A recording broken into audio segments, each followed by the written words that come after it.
இப்ப சொல்றேன், இன்னைக்கு பாஜகவில் இருக்கக்கூடிய இரண்டாம் கட்ட தலைவர்கள் எப்படியாவது நம்ம எம்எல்ஏ வானா போதும் அப்படின்னு நினைக்கக்கூடிய அந்த சுயநல அரசியல்வாதிகள், அதிமுகவில் இருக்கக்கூடியவங்க, இவங்க எல்லாருக்கும் நான் சவால் விட்டு சொல்றேன், அண்ணாமலையுடைய பிரச்சாரம் இல்லாம நீங்க எல்லாம் வந்து ஜெயிச்சிருவீங்களா இல்ல ஓட்டு வாங்கிடுவீங்களா? இந்த 18.5% வாக்கு எங்கிருந்து வரும்?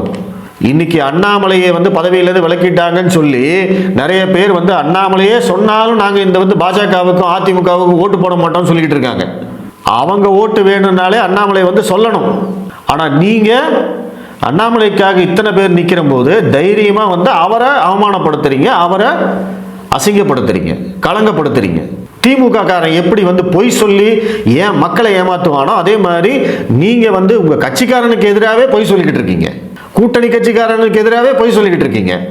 எடப்பாடி பழனிசாமி, எஸ்பி வேலுமணி, அதிமுகவுடைய இரண்டாம் கட்ட தலைவர்கள் அத்தனை பேரும் வந்து சேர்ந்து சொல்லட்டும், அண்ணாமலை பிரச்சாரம்லாம் எங்களுக்கு தேவையில்லை, நாங்க ஜெயிப்போம்னு சொல்லட்டும்.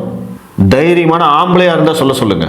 பாஜக கட்சி தலைவர் சொல்லட்டுமே, அண்ணாமலை எல்லாம் எங்களுக்கு முக்கியம் கிடையாதுங்க, நாங்க அதிமுகவோட சேர்ந்து நாங்க ஜெயிப்போம், அண்ணாமலை பிரச்சாரத்துக்கு வராமலே ஜெயிப்போம்னு சொல்லுங்க பார்க்கலாம்.